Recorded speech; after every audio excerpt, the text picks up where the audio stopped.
अपने बीच भारतीय जनता पार्टी के माननीय राष्ट्रीय प्रवक्ता प्रखर वक्ता डॉक्टर सुधांशु त्रिवेदी जी आपको संबोधित करेंगे। मेरा विनम्र निवेदन है माननीय सुधांशु जी से कि आपको संबोधित करें।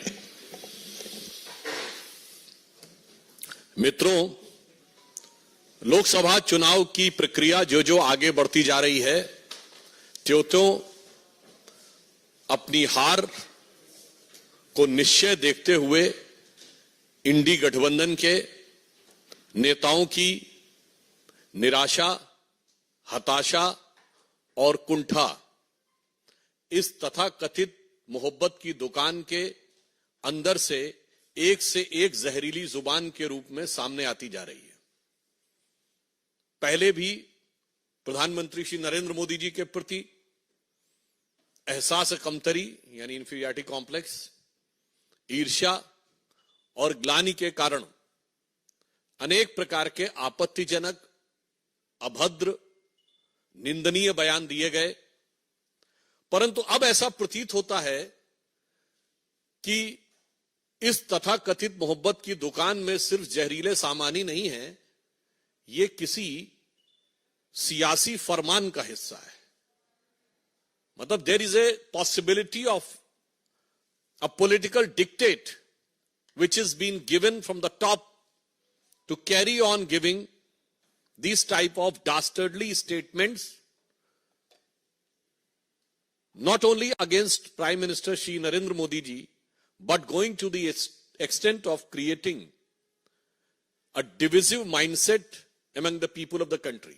यानी अब सिर्फ प्रधानमंत्री श्री नरेंद्र मोदी जी के प्रति अवमानना और इसके बयान से आगे बढ़कर भारत के अंदर विभेदकारी, विभाजनकारी और राष्ट्र के विरोध तक जाने वाले, राष्ट्र की एकता पर आघात करने वाले बयानों तक आ गए।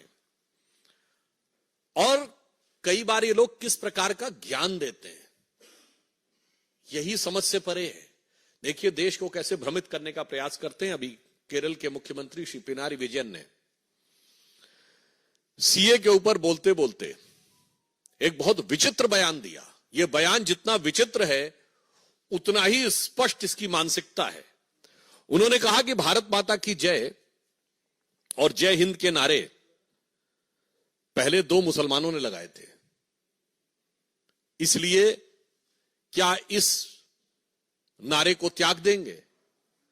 पहली विभाजनकारी मानसिकता यही है कि ये भारत माता की जय और जय हिंद के नारे एक भारतीय ने लगाए, ये नहीं दिखाई पड़ता है, उसमें हिंदू और मुसलमान दिखाई पड़ता है।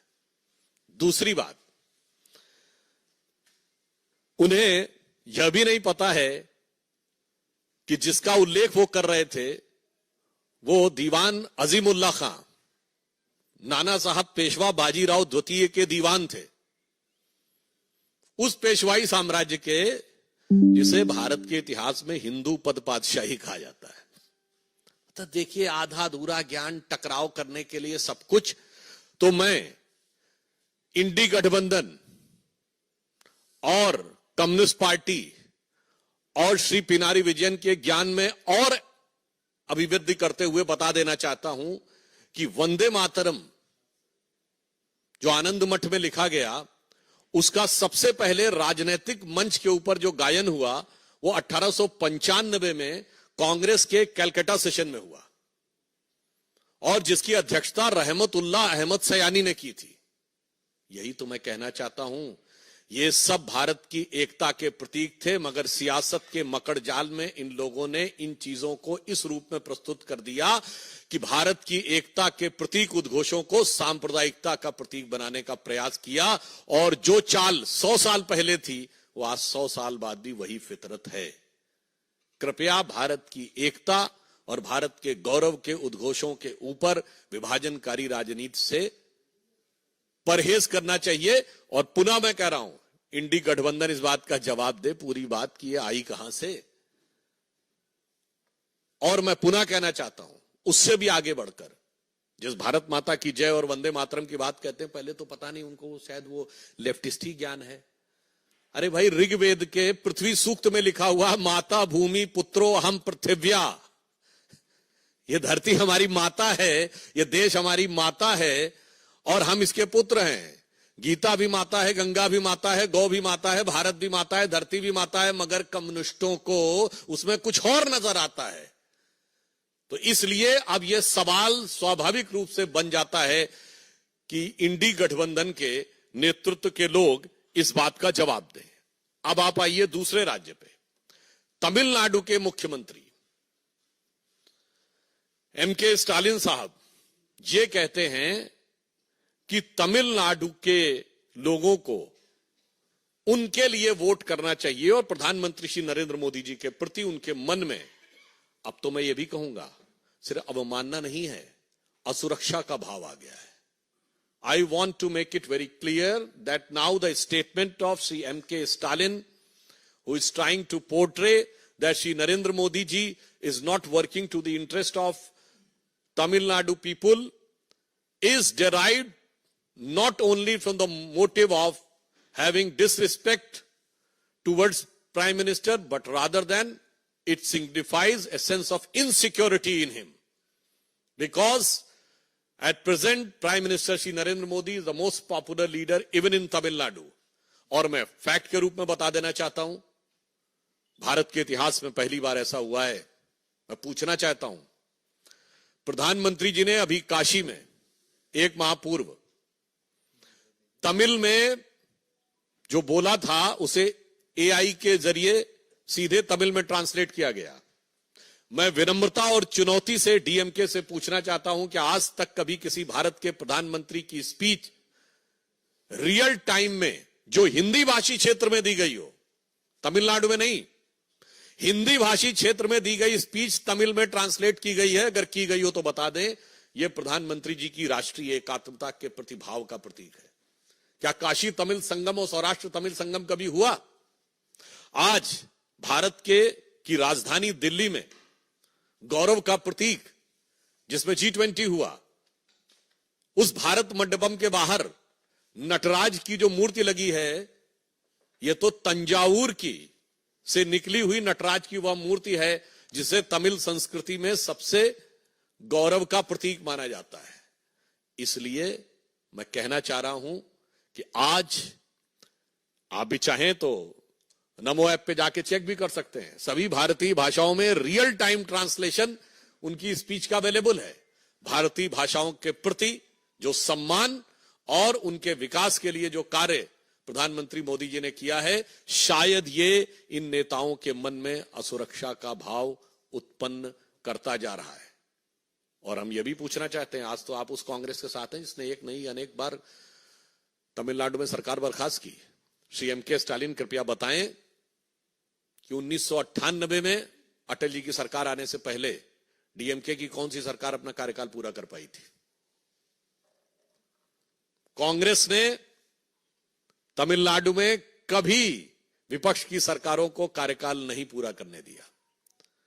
और श्री पिनारी विजयन बताएं कि भारत के इतिहास की पहली गैर कांग्रेसी सरकार 1957 में केरल में कम्युनिस्ट पार्टी की ईएमएस नंबूदरीपाद जी के नेतृत्व में हुई, क्या कार्यकाल पूरा कर पाई थी?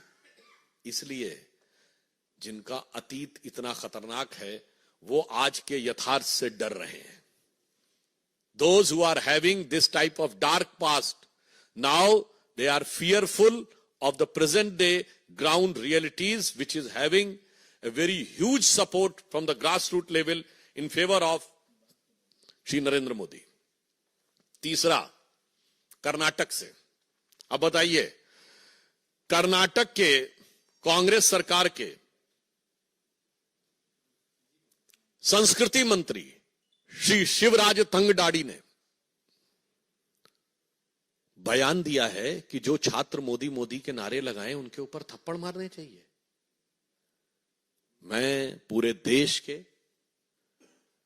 जो भी इंटेलेक्चुअल एस्टेब्लिशमेंट के लोग हैं, अपार्ट फ्रॉम इंडी गठबंधन, पूछना चाहता हूं, क्या इस देश में लोकतंत्र को समाप्त करने का अरण्य रोदन करने वाले, की रुदाली करने वाले लोगों से पूछना चाहता हूं, राजनीतिक नारे लगाने के ऊपर आप थप्पड़ मारने की बात करेंगे, और वो भी प्रधानमंत्री जी के नाम के ऊपर, और आप कहेंगे कि यह लोकतंत्र है?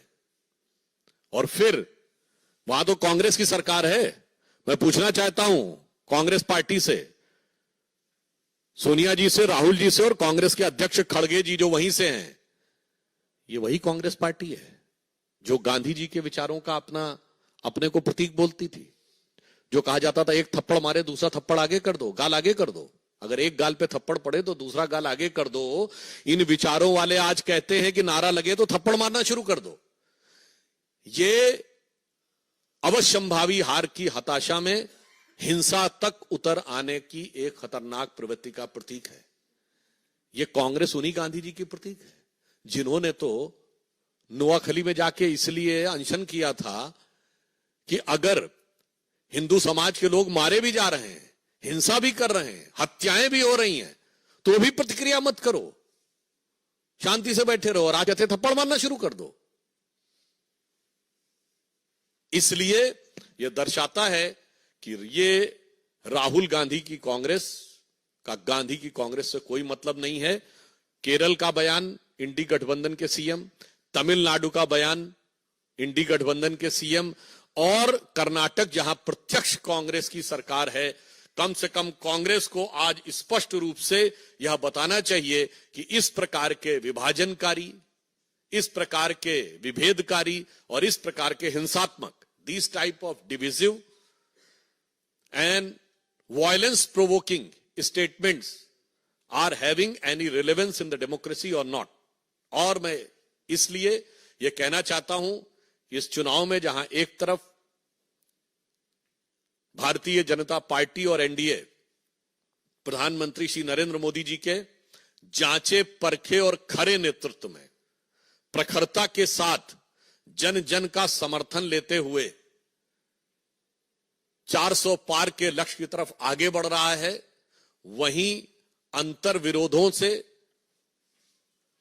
कुंठा और अवसाद से ग्रस्त होकर अनेक प्रकार के नकारात्मक बयानों को देते हुए यह तथाकथित इंडी गठबंधन सिर्फ पराजय नहीं, मैं कहूंगा आत्मघात की तरफ आगे बढ़ रहा है। इसलिए मैं अंत में सिर्फ यह कहना चाहता हूं कि हम एक भारत श्रेष्ठ भारत पर विश्वास करते हैं। सारा भारत आज एक नए स्वरूप में आगे बढ़ रहा है। आज से तो हिमाचल मोदी जी के नेतृत्व में भारत एक नई करवट लेता हुआ दिख रहा है और भारत की युवा पीढ़ी बहुत स्पष्ट रूप से देख रही है कि उसकी आकांक्षाएं इस नई राजनीति के साथ हैं। ये पुराने जमाने की घिसी पिटी राजनीति, वर्ग, जाति, क्षेत्र में विभाजन करके व्यक्तिगत स्वार्थ और अहंकार को साथ में रखकर चलने की राजनीति अब पूरी तरीके से आउट ऑफ डेट यानी कालबाह्य हो रही है, वो उसके साथ खड़े हैं। तो मैं देश की जनता से सिर्फ यह आह्वान करना चाहता हूं कि इन चुनावों में ऐसी प्रतिगामी शक्तियों यानी ऐसी रिग्रेसिव फोर्सेस को बिफिटिंग रिप्लाई दें, समुचित प्रत्युत्तर दें और मोदी जी के पक्ष में इस रूप में खड़े हों कि अरुण गगन पर महाप्रगति का अब ये मंगल गान उठा, करवट बदला अंगड़ाई ली सोया हिंदुस्तान उठा। धन्यवाद।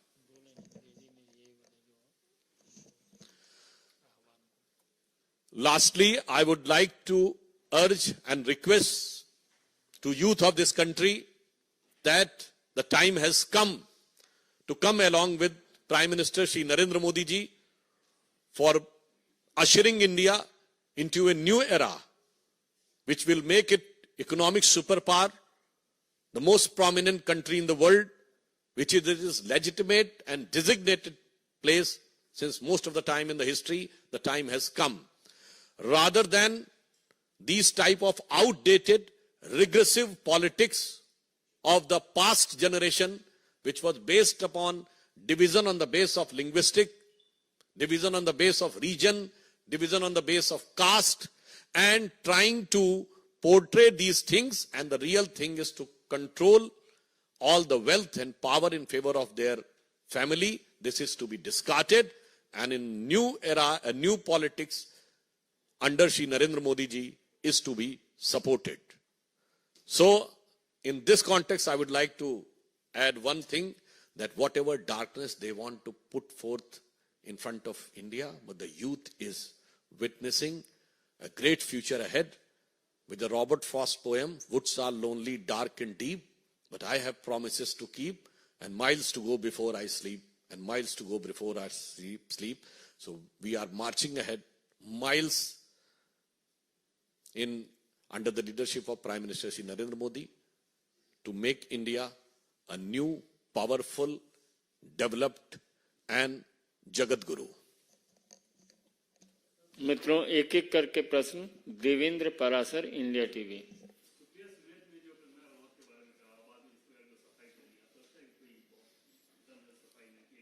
एक बात में तो बहुत दम है। उन्होंने कहा कि हमारे अकाउंट जो थे वो दूसरे कई लोग डील कर रहे थे। पहले उनकी गठबंधन की एक नेता है जिनके प्रश्न वाले अकाउंट विदेश से डील हो रहे थे। अब कांग्रेस की, आप ये समझिए, जो सोशल मीडिया की चेयरपर्सन है वो कह रही है उनके अकाउंट कई लोग डील करते हैं। वे बहुत साफ है कि कांग्रेस की जो बातें हैं, इनके अकाउंट्स कहां से डील होते हैं, ये देश को समझना चाहिए। कौन कौन सी शक्तियां डिजिग्नेटेड डिजाइन मैसेजेस भेज देती हैं जो सीधे एज इट इज कर दिए जाते हैं, ये अपने आप में इस बात को प्रमाणित करता है कि कांग्रेस और इंडी गठबंधन किसी अज्ञात शक्तियों के हाथ में खेल रहा है। एक मिनट सर। हिमांशु, आज तक। सर, आपकी पार्टी के एमपी हैं दिलीप घोष, उन्होंने आज एक बयान दिया है। बंगाल की मुख्यमंत्री गोवा में जाकर कहती है मैं गोवा की बेटी हूँ, त्रिपुरा में कहती है मैं त्रिपुरा की बेटी हूँ, और ये बताएं कि वो उनके पिता कौन है, ऐसे किसी की बेटी ना बन जाए। देखिए, इस बयान के संदर्भ में मुझे जानकारी नहीं है, मगर मैं इतना जरूर कहना चाहता हूं कि हम सब भारतीय जनता पार्टी के कार्यकर्ता और यह मानते हैं कि हर भारतवासी भारत मां का ही बेटा और बेटी है, और हम सब उस भाव में विश्वास रखते हैं, तेरा वैभव अमर रहे मां, हम दिन चार रहे न रहे। आनंद पांडे, टीवी 9। सर, आपने जिन बयानों का जिक्र किया, क्या इसकी शिकायत पर चुनाव संपन्न करेंगे? जिन इस विषय में हमारी स्थानीय इकाई निर्णय लेगी, जहां तक मेरी जानकारी है वो संभवतः इसकी शिकायत करेंगे। कमलेश जी।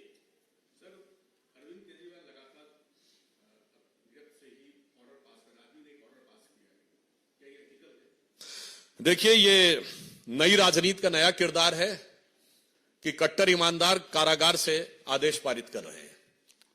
तो मुझे लगता है इसमें क्या इथिकल है, इससे ज्यादा गंभीर इसमें पॉलिटिकल इशू है।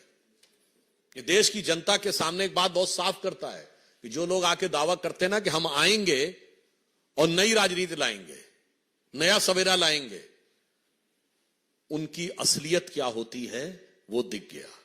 तो जो कुछ केजरीवाल जी कर रहे हैं, इसका जो तकनीकी पक्ष है, जो लीगल पक्ष है, उस पर तकनीकी और लीगल एजेंसीज काम कर रही हैं, पर यह एक संदेश देता है पूरे देश को कि अब प्रयोग धर्मी राजनीति का प्रयोग करने का अवसर भारत की जनता के पास नहीं है। भारत जिस निर्णायक दौर में है उसमें तपे तपाए आजमाए मोदी जी के नेतृत्व में आगे बढ़ने का समय है। किसी नई, if anybody wants to indulge in the experimental politics, it can be very detrimental for the moral fabric of the country and of the society. Aishwarya Paliwal. Ravikant Rai. Sir, Samajwadi Party के नेता हैं एसटी हसन, उन्होंने कहा है कि हमें परवरदिगार पे पूरा भरोसा है, इंशाअल्लाह इस बार जालिम का खात्मा होगा। हम किसी का नहीं लिया, लेकिन कम्युनिकेशन आप जो उन्होंने कहा है, तो मैं भी ये कहना चाहता हूं, अब उन्होंने परवरदिगार का नाम लिया तो मैं उसी पे उनको जवाब दे देना चाहता हूं कि साहब वो मोदी विरोध की नफरत में इस कदर एहसास कमतरी से वाबस्ता है कि उन्हें समझ में नहीं आ रहा कि हकीकत क्या है। तो जिसे कहते हैं, और इतनी दरार उनके दरो दीवार पे है कि परवरदिगार भी उसे बचा पाएंगे नहीं, मैं नहीं कह सकता। तो मैं उनके लिए कहना चाहता हूं कि इस गठबंधन में नहीं दिखती किसी को कोई दरार, क्योंकि हर दीवार पे चिपके हैं मोदी विरोध के इश्तेहार, और इस सिरे से उस सिरे तक सब शरीके जुर्म हैं। कोई तो जमानत पर रिहा है, कोई है फरार।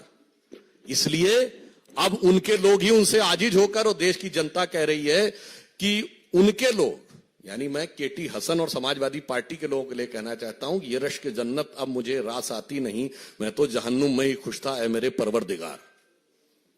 मोहित Bhatt, Times Now. Yesterday, when this controversy broke out, both HS Ahir Congress leader Supriya Shinde on the same day tweeted a derogatory statement about Kamna. Again, they both said that somebody else accessed it, but two leaders making same statement on same day. Sir, do you think it's part of a larger plan? How do you think? That's why I have used the word that consistently these type of negative, dastardly statements are coming not by just by default, it is coming by design. इसीलिए मैंने कहा कि नफरत की दुकान के ये जहरीले सामान किसी सियासी फरमान के आधार पर आ रहे हैं. There is a political dictate which has been designed to create a negative atmosphere because उनको पता है कि पॉजिटिव पर तो वो कोई बात करने की स्थिति में नहीं. प्रज्ञा साक्षी। सर, अधीर रंजन चौधरी जी का बयान आया है, उन्होंने कहा है कि वरुण गांधी को बीजेपी ने टिकट इसलिए नहीं दिया क्योंकि वो गांधी फैमिली से हैं, उनको हमारे साथ आना चाहिए, हम उनको चुनाव लड़ेंगे। कांग्रेस के नेता प्रतिपक्ष हैं, वो राहुल गांधी जी के बयान के बारे में तो बता नहीं सकते हैं कि अभी तक राहुल गांधी का टिकट अमेठी से क्यों नहीं घोषित हुआ है, और वो अगर हमारे बारे में बोल रहे हैं तो मुझे लगता है कि उनको अपने बारे में सोचना चाहिए. और फिर अगर वो ये कह रहे हैं तो इसका मतलब वो मान रहे हैं कि भारतीय जनता पार्टी का कोई युवा नेता जो मोदी जी की सेना का है वो बड़ा नेता तो है. मतलब अब उनके बड़े नेता कितने बड़े हैं और कितने छोटे हैं उनके बयान से साबित हो जाता है. बहुत बहुत धन्यवाद।